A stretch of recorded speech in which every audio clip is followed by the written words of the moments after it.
Bienvenidos a La Pepa. Este es un programa en alianza de Canal Capital y de lasillavacía.com, donde buscamos explicar en profundidad esos temas que son de interés para usted. Hoy vamos a hablar de las políticas de reforestación en Bogotá, algo que también nos permitirá hablar de otras ciudades. Actualmente el tema de la reforestación y el mantenimiento de bosques nativos se ha posicionado en la opinión pública y en la agenda nacional. Lo anterior se debe a la desafortunada situación de la tragedia en Mocoa, donde se acusa a la deforestación como una de las principales causas de esa tragedia. Asimismo, situaciones ambientales graves como la contaminación ambiental en el aire del Valle de Aburrá, en Medellín, han visibilizado la necesidad de mantener las ciudades una calidad del aire suficiente y una cantidad de árboles que ayuden a contrarrestar esta situación. Bogotá no es ajena a estas situaciones y para conocer las políticas públicas de reforestación que apuntan, cómo se están implementando, tenemos a dos expertos el día de hoy en el tema. Ellos son Ana María Moreno Bedoya, ella es ingeniera ambiental, ella es la coordinadora ambiental de la Fundación Red de Árboles y es experta en temas de reforestación, no solamente en la ciudad, pero también en ámbitos rurales. Bienvenida. Muchísimas gracias. Y también tenemos invitado a Joaquín Caraballo, él es director de las maestrías del área de sostenibilidad en la Universidad de los Andes, en la Facultad de Administración, es abogado y tiene una maestría en gerencia ambiental, por lo que también es un experto en este tema. Bienvenido, Joaquín. Muchísimas gracias por la invitación. Con estos dos expertos vamos a ver qué saben los que saben.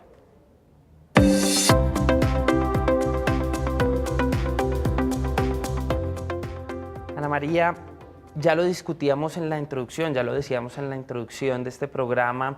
Hoy en día se está hablando de reforestación y como todos los temas en este país tienen olas mediáticas.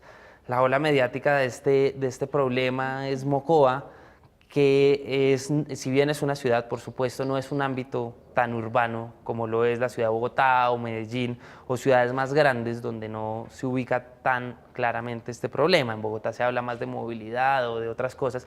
¿Por qué es importante hablar de reforestación en una ciudad como Bogotá? Bueno, hay muchas cuencas hidrográficas acá en la ciudad de Bogotá que se tienen que tener en cuenta. Al hacer reforestaciones, ¿cuál es la importancia de este árbol que nosotros vamos a sembrar?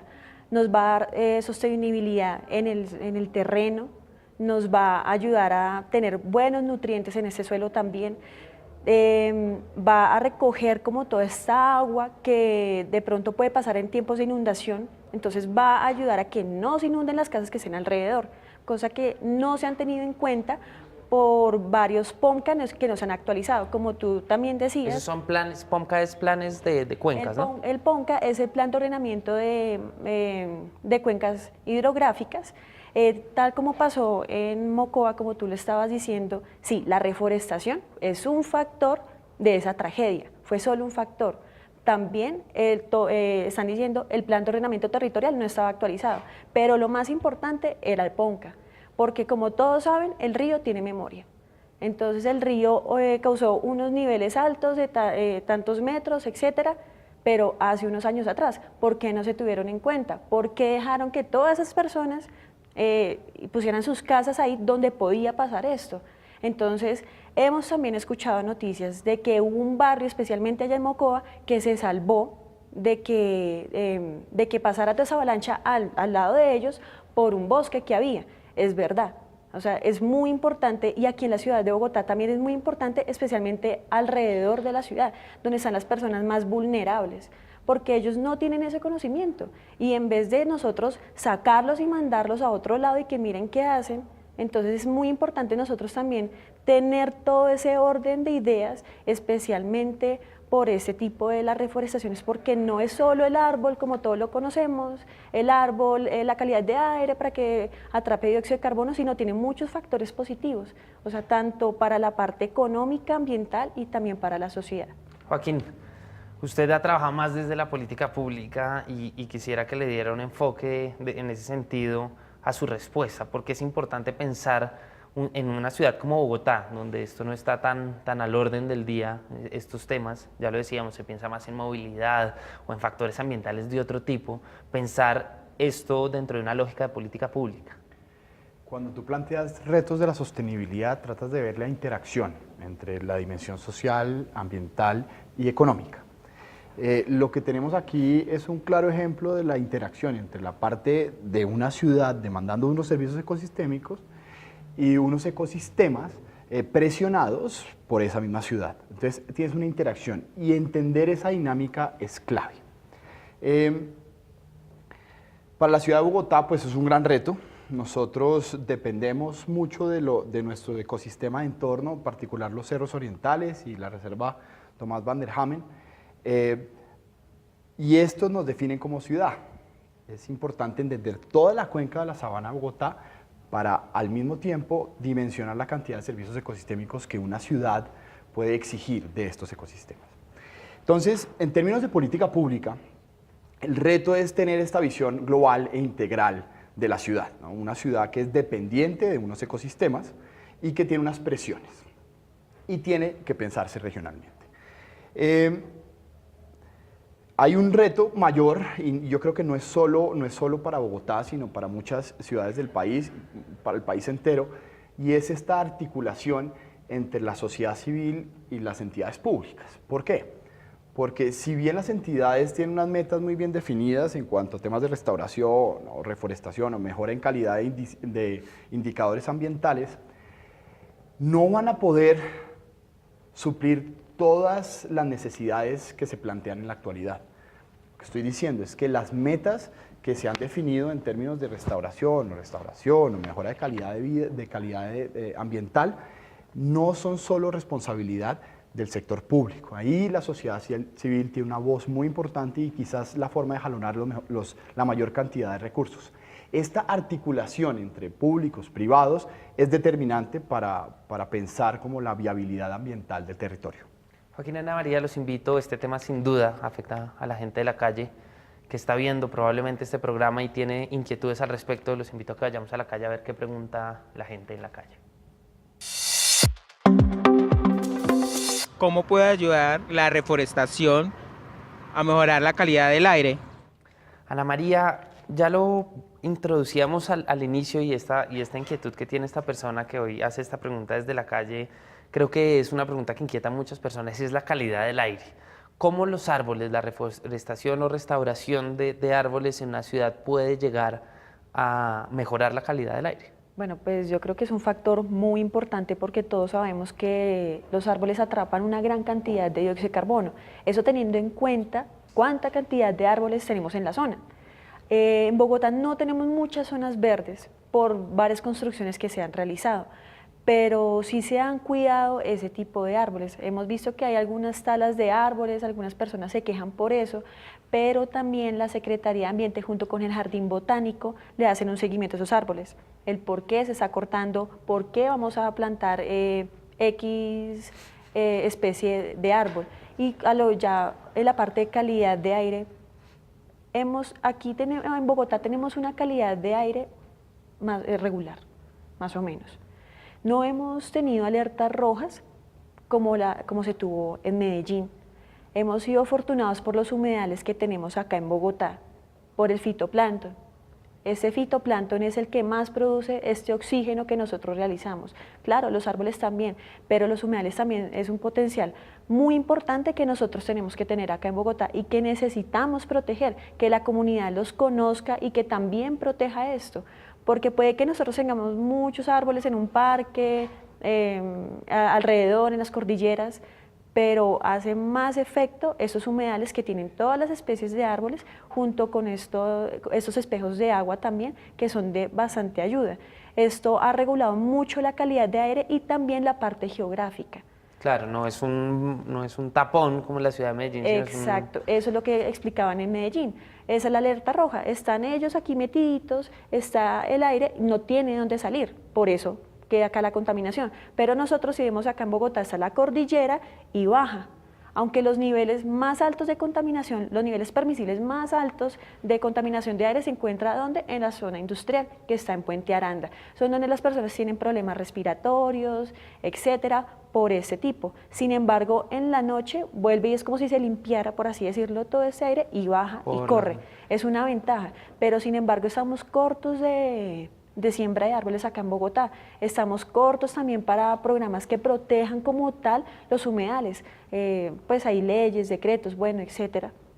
Pero sin embargo necesitamos un poquito más de esto para que se protejan todas esas zonas verdes porque es muy importante, tanto para la parte ambiental de salud de las personas y también para la parte social, porque pues para los niños y las personas. Claro, usted describe muchos factores que me hacen pensar en lo que decía Joaquín al principio del programa y es la necesidad de pensar esto como ecosistemas, no pensar solamente en reforestar tal parque o tal humedal, sino, y sobre todo cuando se habla de los humedales, con la conexión que tiene con los cerros, con el río Bogotá, porque es importante pensar en esta conexión también en términos de calidad del aire, Joaquín. Mira, cuando tú piensas en términos ambientales, tienes que pensar en complejidad, en sistemas, en la integralidad.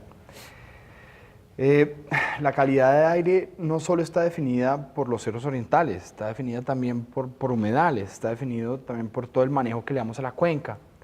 Entonces es una serie de cosas que suman a la calidad de aire. Lo más importante ahí, y la respuesta especial para este ciudadano es, entre más logremos que la ciudadanía se apropie de espacios verdes y entienda para qué sirven esos espacios verdes en la ciudad o en los perímetros de la ciudad, pues más conciencia tendremos de los procesos de cuidado. Y no solo en las entidades públicas quedará la responsabilidad, otra vez es un llamado, esto es un liderazgo colectivo. Si nosotros queremos un mejor aire en Bogotá, no vamos a depender de la Secretaría de Ambiente o la CAR que tiene pues, en alrededores de Bogotá la jurisdicción y sus competencias, sino que el ciudadano de a pie tiene que reconocer cómo espacios verdes suman no solo a calidad de aire, sino a buen aprovisionamiento de agua, a mejores condiciones de la biodiversidad en diferentes zonas. Entonces, mi mensaje es, apropiémonos de los distintos espacios, generemos mecanismos y vehículos en donde la sociedad civil pueda hacerse parte de la responsabilidad. Ana María, hoy uno ve los cerros de Bogotá y están llenos de eucaliptos, pinos principalmente. Y a mí me interesaría, antes de entrar en como las partes técnicas de cómo se reforesta, cuáles son las especificidades de estos términos, entender un poco la historia de cómo ha sido el problema de deforestación en una ciudad como Bogotá. Uno ve fotos de los años del siglo XIX y son cerros pelados por la deforestación, por el gran uso de leña. ¿Cómo ha sido esa historia de los cerros, de la relación con las humedales en Bogotá? En 1916 se comenzó con la reforestación de todos los cerros orientales. Como tú lo dices, hay muchas fotos que podemos ver que estaba totalmente deforestados los cerros por todas las casas aledañas que se hacían ahí, cortaban estos árboles y los utilizaban para leña. Bueno, en este año unos ingenieros vinieron de otra parte del mundo, de Europa, y dijeron que el eucalipto y el pino eran muy buenos, especialmente por toda la leña que iba a dar. No había ningún problema, pero en ese tiempo no estaban los estudios de qué va a pasar si yo pongo ese eucalipto y el pino y qué va a pasar en un futuro. Todo se plantó, como podemos ver, los cerros, y también acá en Bogotá está el eucalipto y el pino es lo que más prolifera.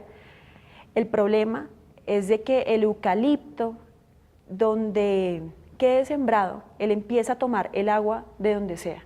Puede acabar con cuencas, ríos en cualquier momento, y en África es conocido como una especie en la alerta roja y allá no se puede plantar el eucalipto del pino porque es un delito.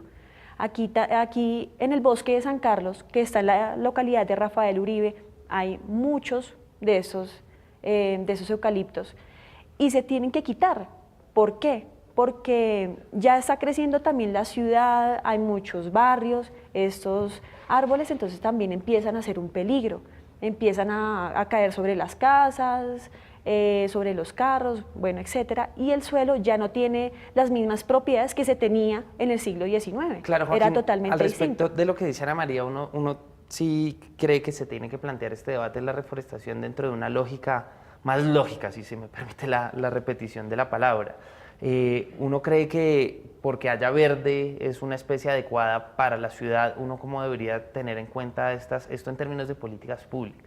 Miren, en esto hemos avanzado bastante en el país, tanto el Instituto Humboldt como la Corporación Autónoma o universidades han planteado estudios rigurosos que permiten entender mejor cómo se debería hacer restauración en diferentes lugares y metodologías que te permiten identificar cuáles son las especies más apropiadas para sembrar en lugares determinados.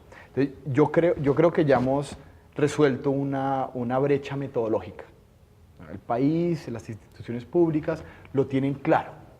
Ahora hay que ponernos a trabajar, ¿no? a lograr que esto se replique masivamente. Ahí hay algo muy importante y es las instituciones públicas tienen estos planes y tienen unas metas definidas. Nosotros para el 2020 deberíamos, según el Plan 2020, Colombia se suma a una iniciativa para América Latina en donde tendremos que sembrar cerca de 1 millón de hectáreas para 2020. Ya. Ya, eso es ya. Y no se están logrando, digamos, lo que se está logrando anualmente es muy poco. No vamos a cumplir con la meta. Entonces, frente a estas metas, no nos podemos quedar quietos como sociedad civil.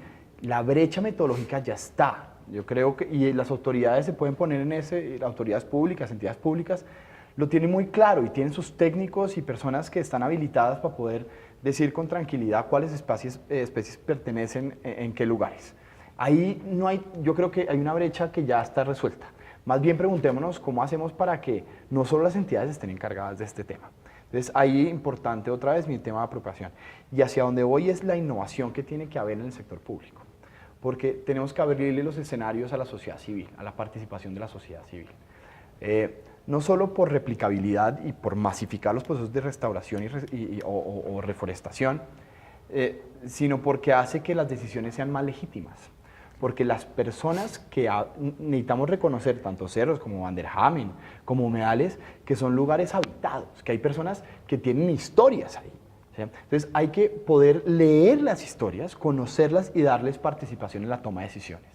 Yo creo que ahí es donde está el mayor reto en términos de política pública. No tanto en la metodología, no tanto en los esquemas de restauración, sino más bien en la participación.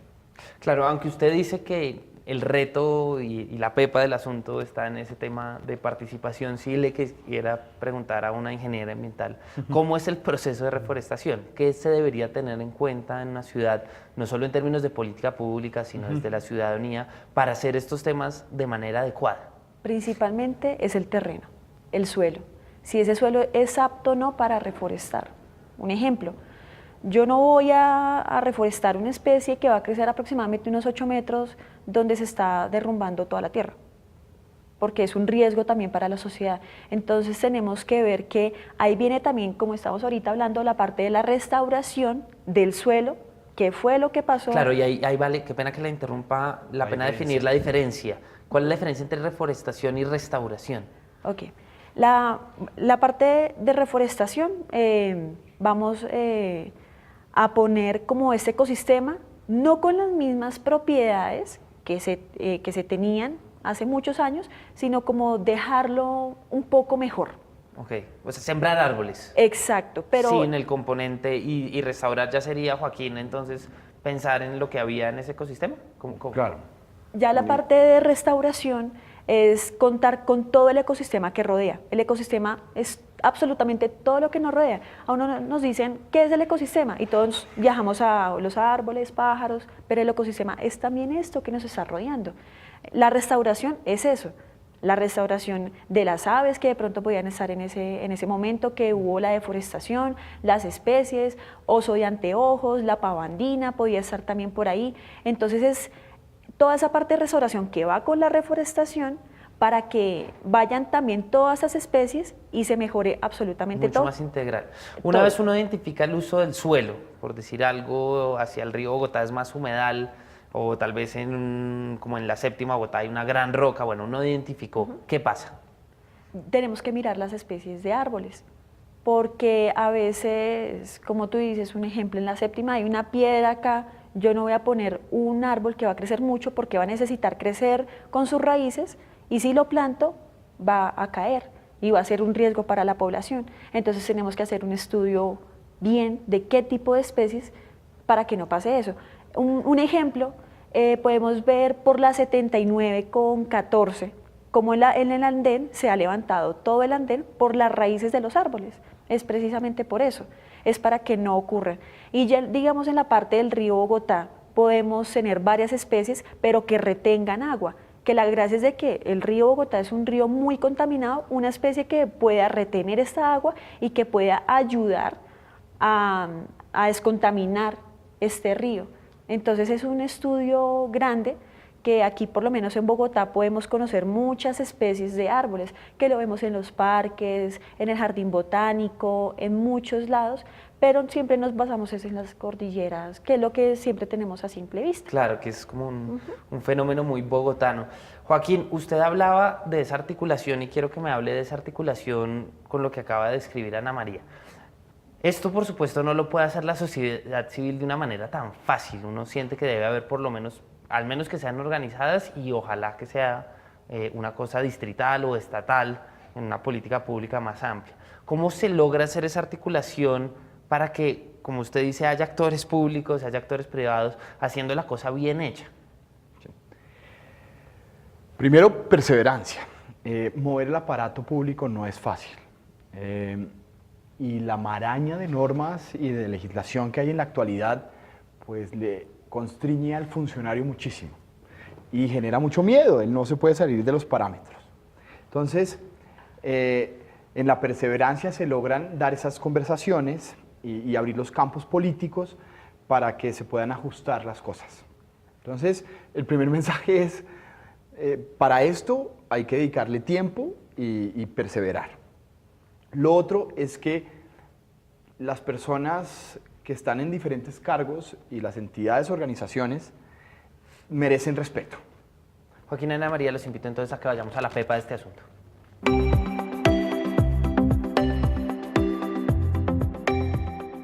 Hoy queremos llegar a la pepa de la reforestación en una ciudad como Bogotá, donde no se suele hablar de estos temas, pero que plantea grandes retos. Ana María, ¿cuál es la pepa de este asunto? Creería yo que la educación ambiental, como hemos tocado principalmente, casi la mayoría de incendios forestales es generado por cigarrillos, porque empezaron a quemar la basura, se quemó todo el cerro y las personas empiezan a quejar. Entonces, principalmente es la educación ambiental. Si una persona se educa, la parte ambiental de que se tiene que hacer esto, lo otro, etcétera. Hay muchos programas que el distrito también está manejando, como de residuos, la parte ecosistémica, aire, agua, etcétera, también de energía.